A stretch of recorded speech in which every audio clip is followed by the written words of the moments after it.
जस सुनहि जन रुनार तिन कर सकल मनोरथ सिद्ध करहि त्रिसुरा जस तुम्हारे मानस हंसनी जिहा जासु मुक्ताल गुण गण तुनहि राम बसो तासु राम बसो तासु राम बचन सुनी बिरसा मोहि सिखावत ज्ञान बैरी करत नहीं तब डरे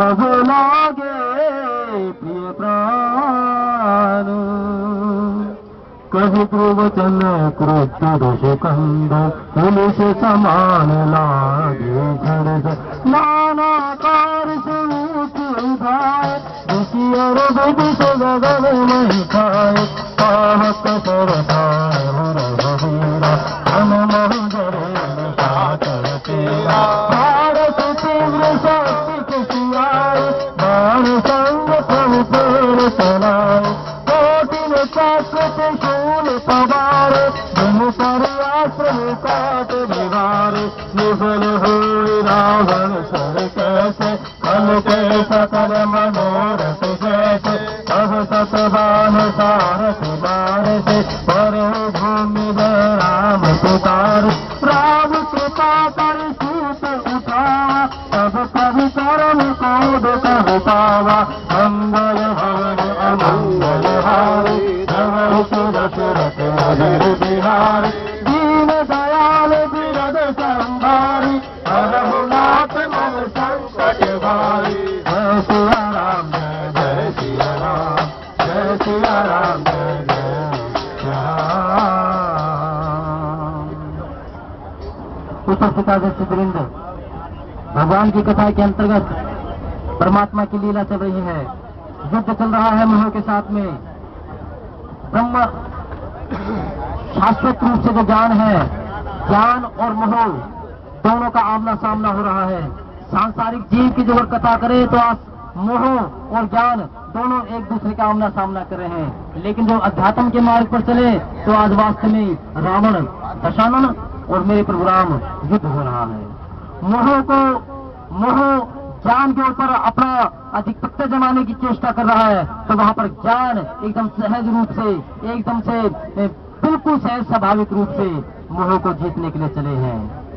यद्यपि मोह श्रम कर रहा है, उद्यम कर रहा है, लेकिन जो ज्ञान है, ज्ञान शाश्वत रूप है, ज्ञान शाश्वत है। ज्ञान यही है कि ज्ञान को अगर हम देखें तो ज्ञान उस उपासना, उस भक्ति को प्राप्त करने का एक साधन है। जहां पर अवरोध बना हुआ है मोह, तो आइए, संचालक महोदय कह रहे थे कि मकर संक्रांति और माघ महीना और उस पर भी प्रयागराज। तो प्रयागराज जो हमारी मानस कहती है कि जो प्रयागराज है वो हमारी ये रामचरित मानस है।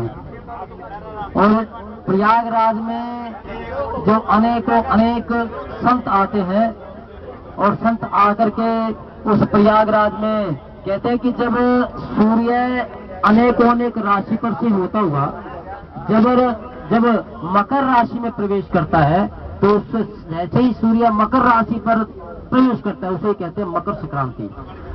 क्योंकि मकर राशि का जो देवता है वो सूर्य देव है। सूर्य देव जो है, जो इसमें कहते हैं कि सूर्य को प्रसन्न करने के लिए तैलीय पदार्थ का सेवन किया जाता है और तैलीय पदार्थ का दान दिया जाता है। जिस प्रकार से सूर्य को प्रसन्न करने के लिए तेल इत्यादि चढ़ाया करते हैं ना, और तेल इत्यादि का ही दान दिया करते हैं, तो इसी प्रकार से मकर संक्रांति जब सूर्य अनेकों राशियों से गुजरता हुआ मकर राशि पर प्रवेश करता है, तो मकर राशि पर प्रवेश करते ही उसे मकर संक्रांति कहते हैं।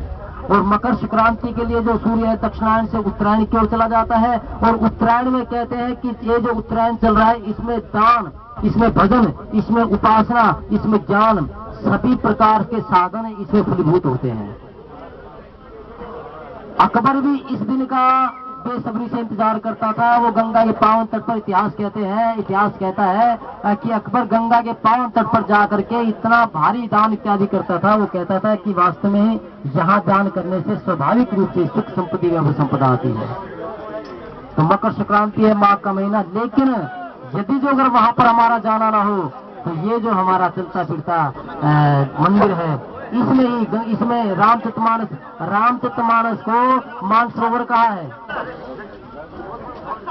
रामचरितमानस को मानसरोवर कहा है। और मानसरोवर में कहते हैं कि इसमें जो डुबकी लगाते हैं, कथा रूपी श्रवण भक्ति को पा करके जो डुबकी लगाते हैं, उसको वही जो मानसरोवर जाकर के प्रयागराज में जाकर के और गंगा सागर जाकर के जो फलश्रुति प्राप्त होती है, इन दिन ये जो नक्षत्र चल रहे हैं, ये जो समय चल रहा है, इसमें स्वाभाविक रूप से जीव को ये जो कथा का श्रवण है ये उसको सुख वैभव संपदा सब कुछ मिल जाता है। और कथा के अंतर्गत आखिरकार फिर निवेदन कर दूं कि भगवान की कथा के अंतर्गत 10,000 जो रथ है जो अश्व से जुड़े हुए हैं वो दशानन के साथ में है। 12 लाख के करीब जो घुड़सवार है वो है। 2 लाख के करीब हाथी के ऊपर सजा हुआ सैनिक है, चतुरंगनी सेना चल रही है। और फिर जितने भी हैं पैदल इत्यादि वो सभी के सभी दशानन के साथ में है। लेकिन भगवान ने केवल मात्र जो एक निश्चित समय होता है युद्ध का, उसके 8वें भाग में ही एक बाण चला था, एक बाण में सारी सेना को कुचल दिया, सारी सेना को मार दिया। वहां पर सारी व्यवस्था अस्त व्यस्त हो गई। दशकंदर सोचे पड़ गए, और दशकंदर आखिरकार यही सोचे पड़ गए कि हुआ तो हुआ क्या, आखिर क्या है। भगवान राम के सामना करने के प्रांत में भी कि राम वचन सुनी बिहसा मोही सिखावत ज्ञान, बैरी करत नहीं तब डरे, अब लागे पिता।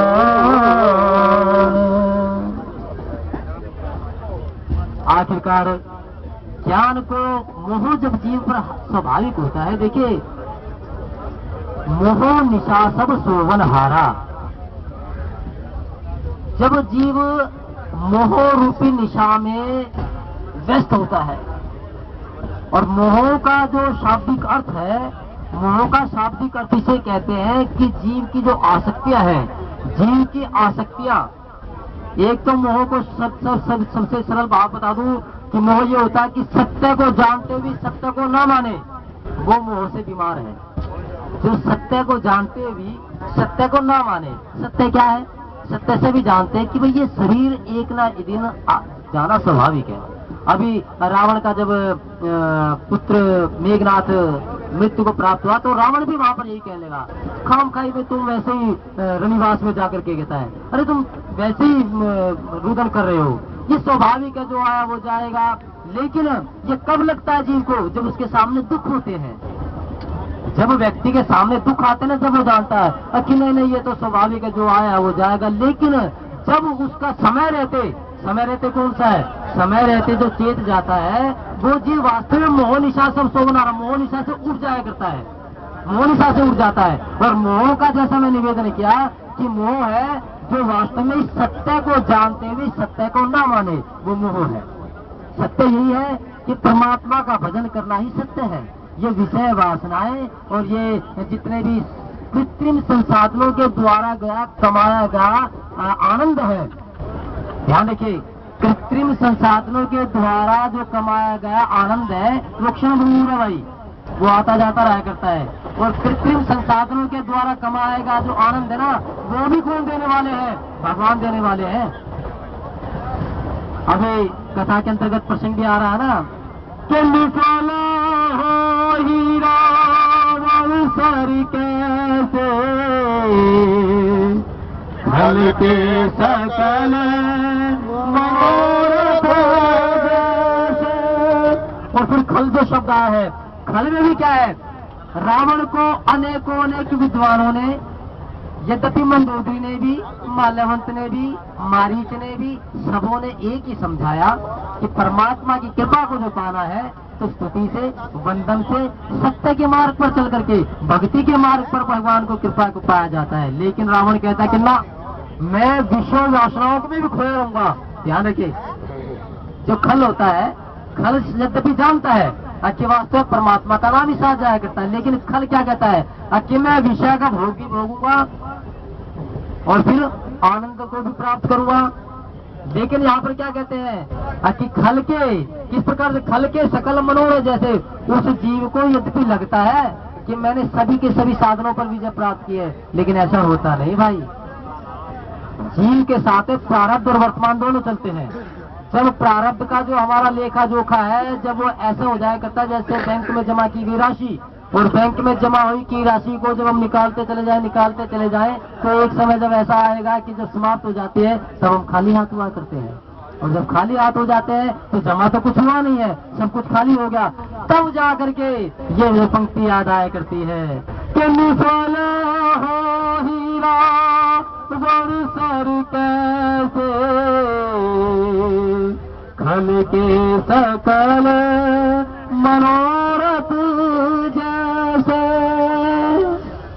भगवान जो सर्वशक्तिमान है, भगवान जो परमात्मा, जिसका बाना ही एक मात्रा यही है। सांसारिक जी को ये बात समझ लेनी चाहिए, कम से कम उनको जो समय रहते नहीं चेत रहे। बाबा साहब कहते हैं कि शुभ और अशुभ कर्म अनुहारी, ईश दई फल हृदय विचारी, करई जो कर्म पाव फल सोही, निगम नीति अस कह सबको ही, और कहूँ न को सुख दुख कर दाता, निज कृत कर्म भोग सब दाता, और कठिन कर्म गति जान विधाता, शुभ और अशुभ कर्म फल दाता। ये जो कर्मों की गति है ये बड़ी कठिन है, कर्मों की गति बड़ी कठिन है।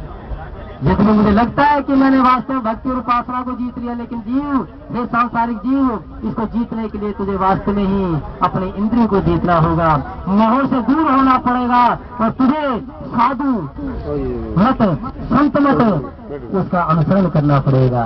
बाबा बड़ा सुंदर कहते हैं कि निफला हो ही रावण सर कैसे, खल के सकल मनोरथ जैसे। रावण का सभी प्रकार के, फिर मैंने निवेदन किया है, जो हम सांसारिक प्रवृत्ति में देखें तो जब जीव के प्रारब्ध एकदम से, जब प्रारब्ध के कृत्य समाप्त हो जाते हैं और जब वो खाली हाथ हो जाता है, तो तब उसके कोई सहायक नहीं रहता, कोई भी सहायक नहीं रहता। भाई ध्यान रखो, जो वो चाह करके भी भगवान का नाम याद लेना तो क्या होगा, क्योंकि सूरज जमा तो है नहीं, और उस समय जो अगर तूने भगवान का नाम ले लिया, जिस समय तू विपत्ति में है, तो कितना कुछ कमाया गया है। मासा, केवल मात्र मासा, इस मासे को लेकर के कैसे तो इतनी भारी विपत्तियों का सामना करेगा। तो उसके मनोरथ, अब जब समय आ गया है, रावण यद्यपि यही कहता रहा कि ना, मैं विश्व में भोग करके, मैं आसक्ति रख करके, मैं अपने परिवार को लेकर के, मैं अपने धन वैभव संपदा को लेकर के, इसी के माध्यम से ही इस जीवन को बड़ा आनंदमय बना लूंगा। लेकिन ये जो परमार्थ का मार्ग है, इसमें एक ही बात है, भगवान बिल्कुल सुंदर कहते हैं, कर फल पुनि वसह विरागा, तव मम भ्रम उप जहि अनुरागा, शादिक नह भगति दुरारी, मम लीला रति अति मन माही, मम लीला रति अति मन चाही।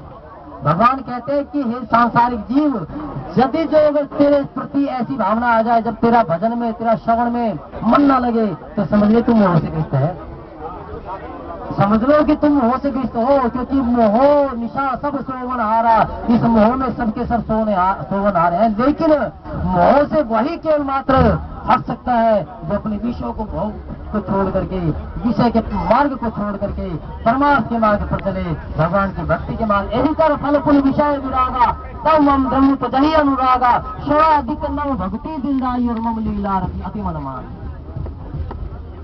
मेरे भजन में, मेरे श्रवण में, मेरे सत्संग में तेरा मन ना लगे तो समझ ले तू विषयों में खोया हुआ है। तो मोह से गुत्थम गुत्था हो रहा है, मोह तुझ पर हावी हो गया है। और